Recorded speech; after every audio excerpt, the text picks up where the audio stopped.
Hey everybody, it's Liz at Northern Bell Farms. I got a sweatshirt on. It was high 40s last night, around like 46, 48 degrees. Early this morning, popped down low. And then it's 55, it's about 11 o'clock and it's 55 degrees and it is perfect. There's a nice breeze, the sun is shining really bright. So the sun's nice and warm, but the air's nice and cool, and I love this weather. This is my favorite. So I'm out here in the garden. The girls are inside watching SpongeBob, and Odin's taking a nap. He was out, everyone was out earlier this morning while I was feeding the chickens and stuff. Everyone was out playing outside. We got all bundled up in our sweatshirts and snuggly and came out and they played outside, and I pushed Odin around while I fed everyone. And I didn't check on the baby bunnies today because it's kind of chilly, so I don't want to be lifting it up and exposing them to the cold air, so I just left their little box down. I have the carrot beds here. I sprinkled some seeds in these bare spots, but I don't see anything coming up yet in there. But I'm sure it will. So, but I am taking the seed cell trays that I had for sale for fall vegetables, mostly cauliflower and broccoli is what I'm working on right now. We have orange, regular white, purple, and then the Romanescos, a white Romanesco and a green Romanesco, and then broccoli. And then up this over here, I'm going to dig out the blueberries and any other berries in the berry patch. We're going to take the berry patch down. Next season, I'm going to fill out the frog egg eggplant, since they're our favorite. I'm going to fill it out and probably double the amount that's there, maybe even triple that amount, so that we can have more. And then I think I might put some kind of lettuce or something up there, because I don't have anywhere for my lettuce still. But I'm finishing up the cauliflower, Romanesco, broccoli right here in this. I'm right down there, so I just have this little strip left. And then I have to replant over here with some Brussels sprouts. We have purple and green. And then the kalettes, which I'm super excited about. I told you about in another video, how they're little kale heads that grow like Brussels sprouts, but look and taste like kale. That's what those purple stalked with the green fluffy kale looking leaves. So I got more of those that are right here. Succession planting, a smaller set. I hope they do okay, because it is getting colder, so it will be longer since the daylight hours are getting really short. It'll take, if you take a 60 or a 90-day crop and you put it in the winter, you can't expect to get a harvest in 60 or 90 days, because that's at 60 or 90 days of like 8, 12, 14 hours of sunlight. And,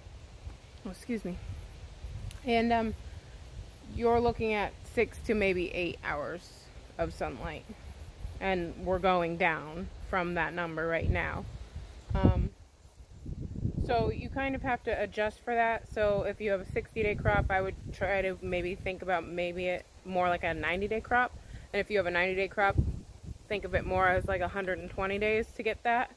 And all these vegetables, Brussels sprouts, kale, cauliflower, cabbage, all those can take a light frost. So I would say like zone 7B, AA. You could probably plant that stuff without much of a worry. You may want a frost cover. If you get a hard frost for a long period of time, if you just dip down into freezing and come back up, it's usually okay. But I know northern Georgia has had snow before, so we haven't had snow in years. We did a few years back, but that was some craziness. But this would be the year, wouldn't it? So I'm finishing planting up that, and then way down at the end there where the grass has grown over, and you can see those leaves, there's some trays down there of collard greens. I already have people asking me for collard greens, but and I should have planted them earlier. Like I said, next year I have a whole different planting schedule when it actually gets cold and I can actually go sit down after Christmas. well, after Christmas. My husband usually has off around Christmas for around 2 weeks. So we usually do projects and anything we can in there and spend some extra time together. But January to about Valentine's Day, so the 4 weeks in January is the time that is my rest time, and that's pretty much it, because then around Valentine's Day, maybe a little before, I start tomatoes and anything that needs to go out in the spring, because by April we're already creeping up into 80-90 degrees, sometimes at the end of the days, and by May it's already really hot. So May is no more spring crop, which this year I don't think we're doing much of a spring crop, so I think I'm just going to plant with the idea that summer will be here, because that's how it goes every year. So I'm gonna plant with the idea that summer's coming and it's gonna be here. And then in summer I'm gonna plant what I would for spring, because the cold will come, and I want it to be nice and big and hardy by the time I put it in the ground next year. Like this size of some of my stuff right here, when I put it in next year in October, end of October, beginning of November. So that we'll have a jump start, we'll have a head. I can get some people some vegetables for Thanksgiving. We can definitely have harvest for Christmas. These harvests won't be probably till Christmas at the earliest, probably more like January, and nobody ever thinks about the farmer in those times. So, but these are my favorite vegetables, so I don't really care if I sell any or not. But see, it's 11 o'clock I think, and only half of over in this corner, this far part, has sunlight. So I think what I'm going to do, like I said before, is I'm going to take up those greens. I'm going to turn the rows to go this way, up and down instead of across. And I'm going to put a bunch of beets over there. And I think I'm going to put a bunch of beets over here. Because I have from this berry patch with the eggplant. I'm going to, near the edge of the fence here, I'm going to leave hopefully this side of the fence, because I grow our climbing beans and peas on that. So I'm going to put peas on the edge there. I'm going to pull out the fabric cover on the ground here, and I'm going to put some compost down probably, and I'm going to put more beets here, because we really like beets and carrots and cauliflower and broccoli. Those are my favorites. And kale. Only kale I grow, not kale from the store. Kale from the store is bitter and blah. But I have all in there that I'm going to, from that banana tree, I gotta dig up, and then there's 3, maybe if I can find them, 2 more, and then 3, so that's 8 blueberry bushes that I'm gonna dig up and probably move to Tennessee. And then 2 grapes that are called razzmatazz, and they're like little, their little bushels are handful size. They're half the size of regular grapes. They're really prolific and really early to produce. But those will go out back with the other grapes on the trellises that we have back there. And that banana tree can go in a pot and go over there for sale, because I've already dug up a bunch and there's already a whole plethora out back. And these banana trees have never given us bananas. So I have bananas in a pot that I'm going to try moving in this winter, because those ones I bought, and they're called ice cream bananas. So they're supposed to taste like vanilla ice cream and be like a bluish color. So I'm really excited about those, and I want those to keep growing. I don't want them to catch frost at all. So probably a couple more weeks and I'll be moving things into pots, moving them in. The totes over there of the garlic, the horseradish, ginger, all that will be moved in. I got the long bed here finished that I said I was working on last time. This is full of garlic, so we are ready to go with garlic. Another one I don't care if people come to get, because we will use it all. Tomatoes have started turning, some of them. We've got 3 cherry tomatoes so far and 1 regular sized tomato. I have someone who I'm supposed to be saving them for, but every time I get one, my daughter eats it, so. Look at this ant nest on this.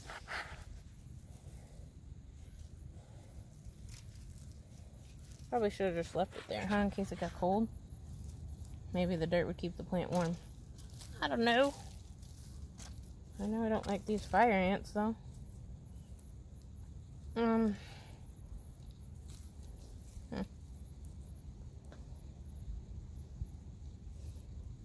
Put that back. So these are the kalettes. These big green and purple things that look like kale.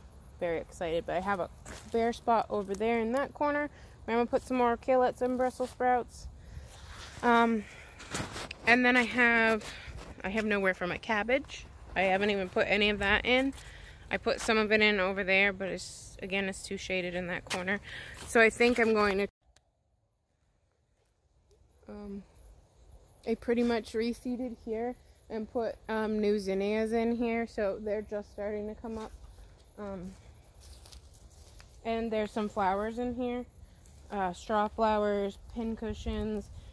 These are those white dill, I think, or something like that. I have some carrot flowers right there. But I have zinnias, new zinnias that are coming up.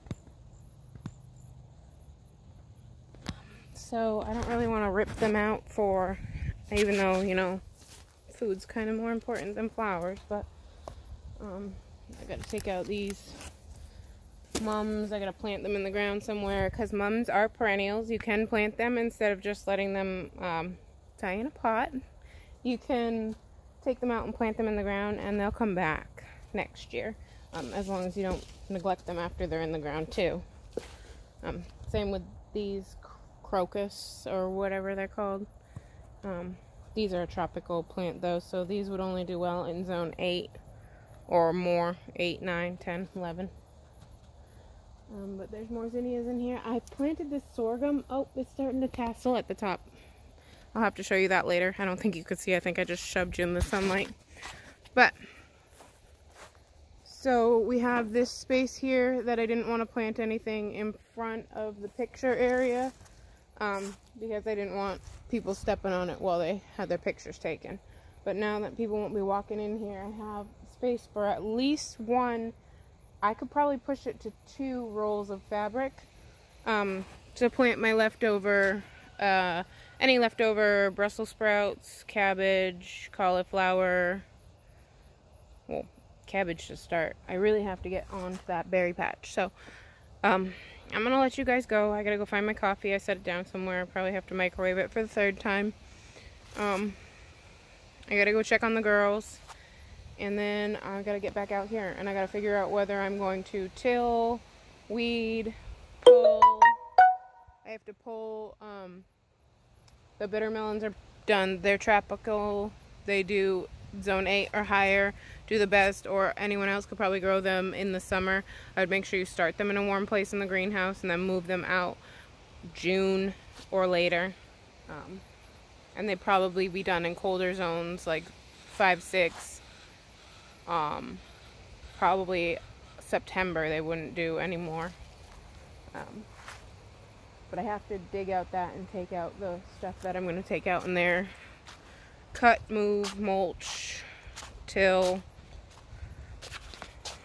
amend. So I got a lot to do, and I got to make more pumpkin pies before the pumpkins go. 1 pumpkin. Actually, we've got 3 inside, so. But we were only left with like 5 or 6 pumpkins, even though there's a compost pile. We have been tossing them here, over there, and out back. We probably threw away 20 pumpkins out of the 80 something we got. And I probably used 10 of them making pumpkin butter, pumpkin pies, what I'm working on. I gotta make pumpkin cheesecake. Pumpkin cheesecake will come later. I'm gonna make a video on how we make the pumpkin pie. Chicken's eating pumpkins over there. But be on the lookout. Pumpkin pie video will be probably coming up in the next couple videos. And pumpkin cheesecake later on. I'm not working on that yet, though. I do have to process all the pumpkins, and then I'll probably freeze the puree. But I only have 3 weeks before we go to Tennessee, so I gotta get the automatic feeders in. I have to find somebody to come sit the homestead here. Well, I have my best friend, but I know she can't be here the whole week. So I have to find somebody for 4 or 5 days.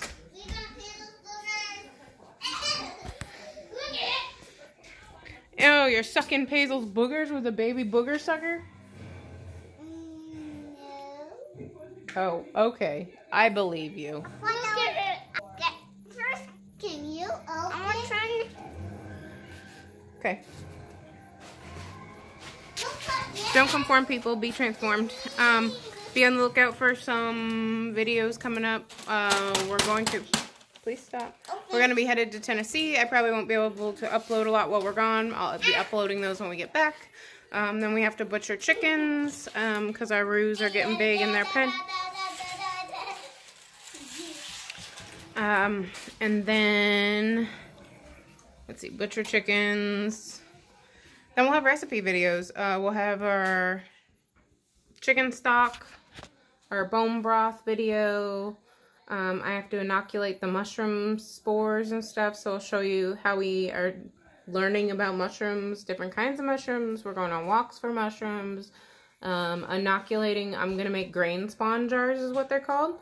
So I'll make a video on that, how we do that, what we're doing, steps on that, where we get it from, the mycelium, what we're learning along the way. There's a lot coming up, so like and subscribe, and I will see you guys later. Bye. Okay, so this is what happens when I don't have a list. I have to go inside and make lunch, as the little one just came out and informed me. But I walked into the greenhouse and I tripped over the pile of pots that was on the ground right here. It had fell over from that corner, and it fell over into the walkway, and it was touching the shelf, and it came all the way over to all the way here. So I have stacked and organized all the pots. I've moved some things inside. I have a couple pots to dump out. I moved some more pots up over here behind my head. I'm going to slide some trays around. I think I'm going to put, when my husband gets home tonight, I'm going to come out here and move some trays outside and transplant some things. But I got to organize these pots and slide them into the corner. I'm almost done. I was picking up, this is what I wanted to show you. I was picking up the corner and stacking everything back, and I found, okay, you see those spiky egg sacs? That is Black Widow egg sacs. That's what they look like. So there was or is a Black Widow or a couple Black Widows around here, because there's it looks like two, at least one have hatched, and then these other 3 look kind of deflated, like they may have hatched too, but then there's 3 there that haven't. So there's 6 Black Widow egg sacs, and I hate spiders. So normally I would get fire, but I'm kind of blocked in to go get a lighter, so I have to find a popsicle stick. Here it is. Okay. Little popsicle stick piece. I'm gonna smush them. Okay, but I just wanted to show you guys, if you ever see those spiky balls of little spider egg sacs, that is a Black Widow's egg sac. I'm gonna scoop it out too and stomp it a little bit too, just to make sure.